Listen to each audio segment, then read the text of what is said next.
الصبح بدا من طلعته. سلیمان علیہ السلام کا ذکر ہے. وہ داؤد علیہ السلام کے وارث تھے، بیٹے تھے، اور انہیں پرندوں کی بولیاں سکھائی گئیں. جنات اور انسانوں کے لشکر کا ایک فوجی ڈسپلن کے ساتھ ان کے پاس حاضر رہتے تھے. وہ جو ان کا لشکر تھا نا، اس میں انسان بھی تھے، جن بھی تھے، اور اس کے اندر پرندے بھی تھے. ان کا لشکر تھا، وہ ہمیشہ ان کے پاس رہتے تھے. حضرت سلیمان علیہ السلام گزر رہے تھے تو ایک مقام سے آپ گزرے جہاں چیونٹیاں بڑی کثرت کے ساتھ تھیں. تو ایک چیونٹی جو ان چیونٹیوں کی سردار تھی، ان چیونٹیوں کی بڑی تھی، اور مفسرین کرام نے یہ بھی لکھا ہے کہ وہ تھی بھی ایک آنکھ اس کی کوئی نہیں تھی، ایک ٹانگ اس کی کوئی نہیں تھی، لیکن اس حال میں بھی وہ چیونٹی جو تھی وہ چیونٹیوں کی قیادت کر رہی تھی. تو حضرت سیدنا سلیمان علیہ السلام کا لشکر جب وہاں سے گزرا تو وہ کہنے لگی یا ایھا النمل ادخلوا مساکنکم، کہنے لگی چیونٹیوں اپنے بلوں میں گھس جاؤ. کہیں ایسا نہ ہو کہ سلیمان علیہ السلام کا لشکر بے دہانی میں سلیمان کا لشکر توجہ نہ کرے اور تمہیں پاؤں کے نیچے مسل دے. لہذا اس طرح کرو کہ تم اپنے اپنے بلوں میں گھس جاؤ. حضرت سلیمان ابھی 3 میل دور تھے. تمام مفسرین نے لکھا ہے 3 میل دور تھے. تو وہاں سے چیونٹی بولی تو قرآن کہتا ہے کہ حضرت سلیمان اس کی بات سن کے ہنس پڑے. فتبسم ضاحکا، آپ اس کی بات سن کے ہنس پڑے کہ دیکھو یہ چیونٹی کیا کہہ رہی ہے. ذرا غور کرنا بات پر کہ حضرت سلیمان 3 میل دور فاصلے پر چیونٹی کی بات بھی سن لیتے. مولوی نے قرآن کی آیت پکی یاد کر لی، انا بشر مثلکم، کہتا ہے حضور نے کہا میں تمہاری طرح کا بشر ہوں. نبی ہماری طرح ہوتے ہیں جی. تو وہ تو 3 میل دور چیونٹی کی آواز سن لیتے تھے. اس کے کان میں چیونٹی رکھو بلا، اسے کہو کہ بتا بلا کیا کہتی ہے. وہ جو بتائے گا پھر دوڑ لگا دے گا شاید. کان میں رکھو اس کو، کہو بتا چیونٹی کیا کہتی. اور اگر یہ لفظ نہ ہوتے قرآن کے کہ جب انہوں نے سنا تو ہنس پڑے، یہ جملے نہ ہوتے تو شاید اس کو بھی نہ مانتے. لیکن حضرت سلیمان نے سنی چیونٹی کی بات. اور اب اگلی بات کہنے لگا ہوں. بڑے خوبصورت لفظ لکھے ہیں مفسرین نے، فرماتے ہیں دیکھو ایک چیونٹی نے ایک جملہ بول کے اپنے قبیلے کی خیر خواہی کی تو رب نے اس کا جملہ بھی قرآن میں بیان فرما دیا. تو جو ساری زندگی لوگوں کو جملے بول بول کے کہے رب رسول کی طرف آ جاؤ، تو اللہ قیامت میں اس کی بات کو قائم نہیں فرمائے گا. جو بھی کسی کی خیر خواہی کرے وہ ایک جملہ بول کے کرے، اور ہو بھی چیونٹی. تو اگر اللہ اس کا ذکر قرآن میں باقی رکھتا ہے تو میں اور آپ اگر کسی کی خیر خواہی کریں گے تو انشاءاللہ ذکر باقی رہے گا. شرط یہ ہے کہ کریں خیر خواہی کرو کسی کی، ایک جملہ بول کے بھی کرو. چیونٹی بھی ہو تو اللہ قرآن میں ذکر باقی فرما دیتا ہے. تو اللہ تبارک و تعالیٰ نے اس بات کا ذکر قرآن مجید میں فرمایا. اس پر کئی کچھ لکھا ہے. اسی طرح سے ایک بات اور لکھی ہے ہمارے مفسرین نے کہ حضرت سلیمان ایک دن اسی طرح نکلے، قحط پڑ گیا تھا، بارش نہیں ہوتی تھی. تو حضرت سلیمان باہر میدان میں نکلے دعا کرنے کے لیے، خشک سالی تھی. تو جب آپ گئے تو ایک چیونٹی اپنے پر پھیلا کے دعا مانگ رہی تھی. تو رب کریم نے فرمایا سلیمان آپ واپس چلے جائیں، بارش آ جائے گی پر آئے گی چیونٹی کی دعا پہ. تو حضرت سلیمان نے عرض کی مولا میں بھی تو اتنا لشکر لے کے آیا ہوں نا، تو چلو ہمیں بھی دعا کر لینے دے. تو چیونٹی کی دعا پہ برسا دینا پر دعا کر لینے دے. فرمایا نہیں آپ واپس جائیں، دعا نہ مانگے.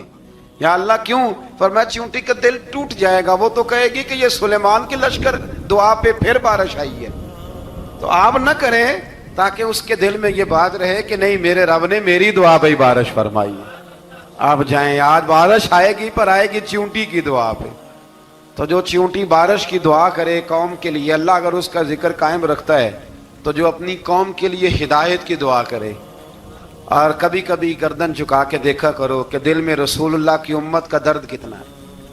اگر کہیں حضور کی امت کا درد ہے تو پھر انشاءاللہ ذکر قیامت تک باقی رہے گا. پھر انشاءاللہ قیامت تک آنے والی نسلیں بھی آپ کا ذکر کرے گی اگر حضور کی امت کا درد سینے میں موجود ہے.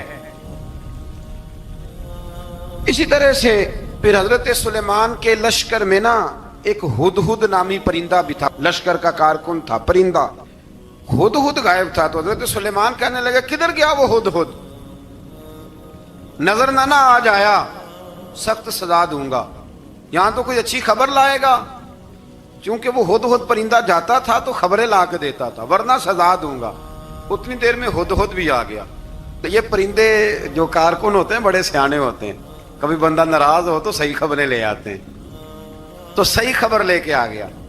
آتے ہی آ کے بیٹھا تو اس نے حضرت سلیمان علیہ السلام نے کہا کہاں تھے؟ عرض کرنے لگا حضور میں ملک سبا گیا تھا، وہاں ایک عورت حکمرانی کرتی ہے، اس کا نام بلقیس ہے، بہت بڑے تخت پہ بیٹھتی ہے، 80 گز اس کا تخت لمبا ہے، 40 گز چوڑا ہے، اور شاید 80 مان کے 80 ٹن اس کا وزن ہے. تو حضور وہ سورج کو پوچھتے ہیں. حضرت سلیمان نے فوراً خط لکھا، فرمایا جا کے اسے میرا خط دے دو کہ یہاں تو کلمہ پڑھ کے ہماری فرما بردار بن جائے، ورنہ تیار ہو جائے. جو اللہ کے غیر کو پوچھتے ہیں ہم ان کے خلاف جنگ کریں گے. وہ جب لے کے گئے نا خط، یہ حدود گیا تو وہ میٹنگ کر رہی تھی، اس کے وزیر مشیر سارے بیٹھے تھے.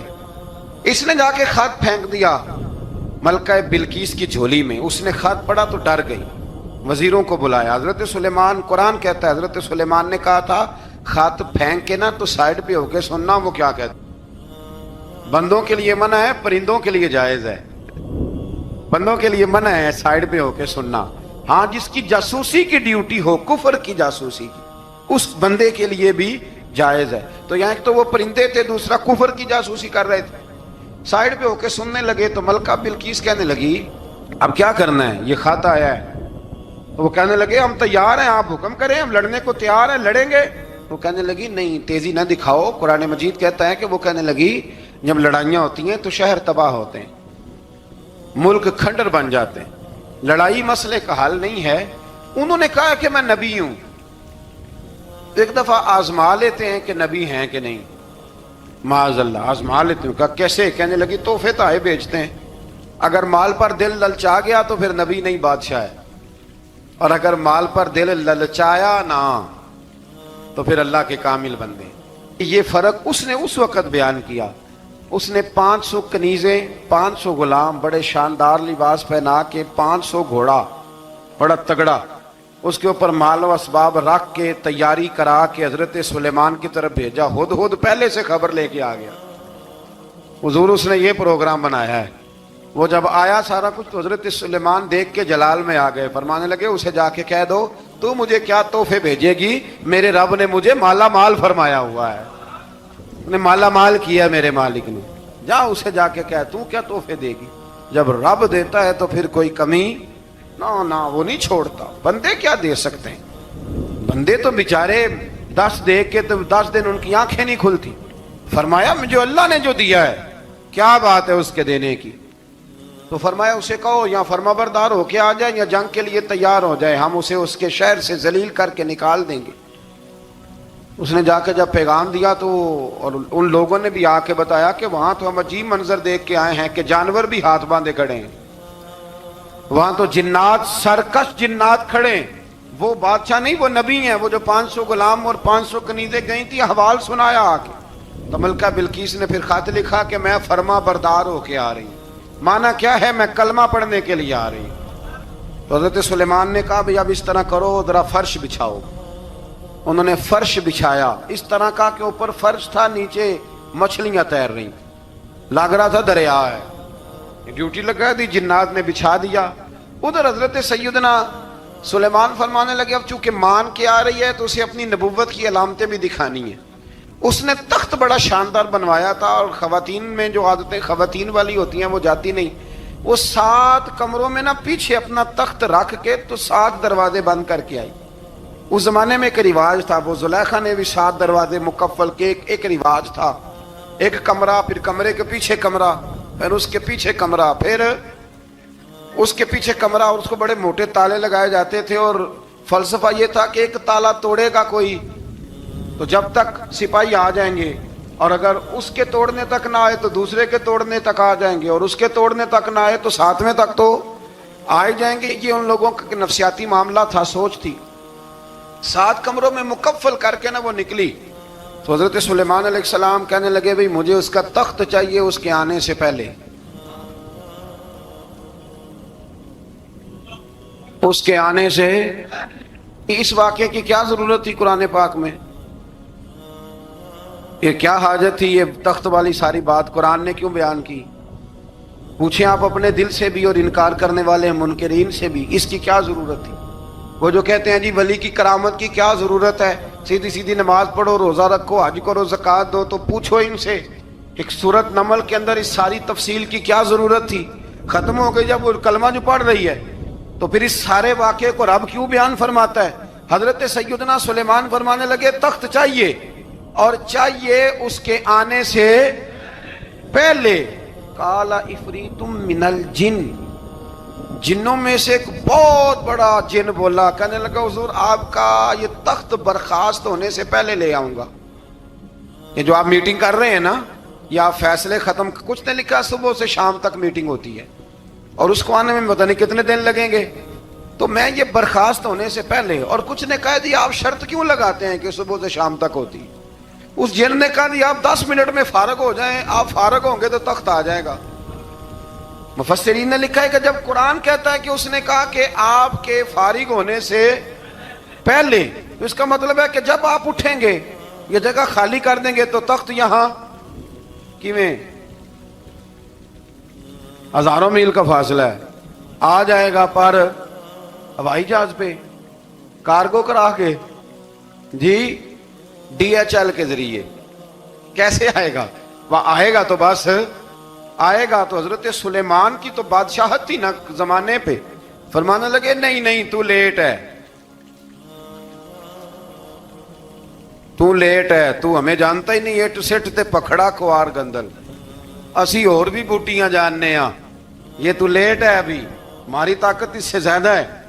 بڑی کمال بات لکھی ہے لکھنے والوں نے. ایک مفسر نے لکھا ہے کہ ابھی حضرت سلیمان نے غلاموں سے منگوایا ہے، اپنی بات کوئی نہیں کی، یہ حال ہے ان کے غلاموں کا، تو سردار کا عالم کیا ہوگا؟ حضرت سلیمان کہنے لگے بھی جلدی جائیے. قال الذی عنده علم من الکتاب انا آتیک بہ قبل ان یرتد الیک طرفک. تو اٹھا ان میں سے وہ جس کے پاس کتاب میں سے علم تھا، ساری کتاب کا بھی نہیں، علم من الکتاب، کتاب. وہ اٹھے جن کے پاس کتاب میں سے علم تھا، تو وہ اٹھ کے کہنے لگے حضور میں لے آؤں گا. کب؟ آپ کے آنکھ جھپکنے سے نہیں، آنکھ جھپکنے سے. بندہ تھا جن تھا؟ جن کی تو بات مانی نہیں انہوں نے. کیا کہا؟ آنکھ جھپکنے سے، میں آنکھ جھپکنے سے پہلے لے آؤں گا. تو حضرت سلیمان کہنے لگے تو ٹھیک ہے چل لا پھر، لا پھر. آنکھ جھپکنے سے بڑے ہی نہیں، پھر غصہ نہیں آتا ان پہ، پھر غصہ نہیں آتا. میرے شیخ کامل، مرشد اکمل، شیخ بحر و بار حضور غوث پاک جیلانی، حضرت غوث اعظم یوں کر کے شاگردوں کو، مریدوں کو سبق پڑھا رہے تھے، پڑھاتے پڑھاتے ہاتھ آگے کیا، اور جب ہاتھ واپس آیا تو بھیگ گیا تھا سارا. تو شاگرد کہنے لگے حضور یہ کیا ہے؟ فرمایا تمہیں نہیں سمجھ آئے گی، چھوڑو تمہارے والی بات نہیں، خاصاں دی گل آما آگے نہیں مناسب کرنی، رہنے دو تم. کچھ وقت گزرا تو کچھ لوگ آ گئے، ابھی کلاس ختم نہیں ہوئی تھی، کپڑے بھیگے ہوئے ہو. وہ شاگرد پہلے ہی منتظر تھے. کہا تمہیں کیا ہوا؟ کہنے لگے دریا میں جا رہے تھے، اچانک ہچکولیں آنے لگے. تو ہم نے کوئی کسی بے عمل کا بازو تو نہیں نہ تھاما، ہم غوث اعظم کے ماننے والے ہیں. تو دریا میں کہا یا شیخ عبد القادر جیلانی شیئا للہ، اللہ کے راستے میں مدد کرو. تو کہنے لگے بس ایک ہاتھ ہی آیا ہے، اور یوں کشتی کھینچ کے باہر نکالی ہے. تو اب وہ شاگرد سارے چپ کر گئے، کہنے لگے جواب کیوں نہیں دیتے؟ انہوں نے کہا تم نے ہاتھ دیکھا ہے پہنچتا ہوا، اور ہم نے ہاتھ دیکھا ہے یہاں سے جاتا ہوا. تم نے پہنچتا ہوا دیکھا ہے، تو ہم نے حضرت بہاؤالحق نقش بند بخاری، ان کی ایک مریدنی تھی، اوپر چبارے پہ کسی نے اس کی عزت پہ ہاتھ ڈالا.